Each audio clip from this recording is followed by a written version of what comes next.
Magandang araw sa inyo lahat. So, ngayon, magta-try tayo ng unique na dessert sa Dali, which is parang maliit siya na cone na may chocolate. And sa halagang 450, tignan natin kung worth it ba siya o hindi. Yan! Hi, ako nga pala si Jessie. At magpo-food review ako ng Tiwi Mini Ice Cream. Ayan. So, bago natin simulan, ulit, ako si Jessie at pasayahin ang panlasa. So tara, simulan na natin. So una, binili ko to sa Dali. And tingnan nyo naman. Packaging, maayos.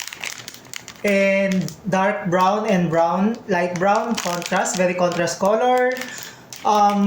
So for short, maganda ang packaging. Buksan na natin.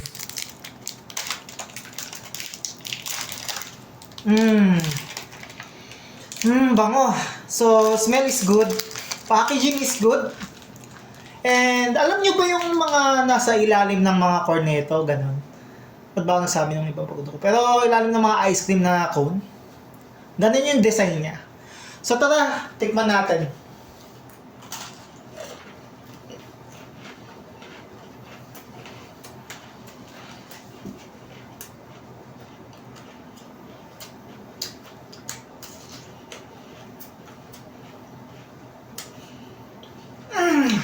Nice! Ang sarap!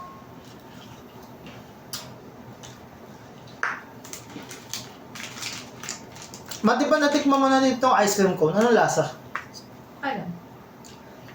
So, explain ko yung lasa sa inyo. Kaya nagustuhan ko. Una, yung tamis ng wafer, masarap. Yung tamis ng chocolate, okay.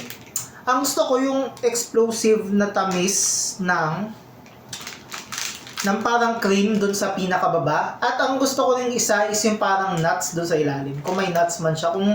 Kung hindi man siya nuts, yung siguro yung lalagyan ng mismong sauce, white sauce. So, yeah. Overall, type ko tong dessert na to at uulitin ko to. Dali, you did great for this one. At ayun, maraming salamat sa panonood nito at muli ako si Jessie, pasayahin ang panlasa.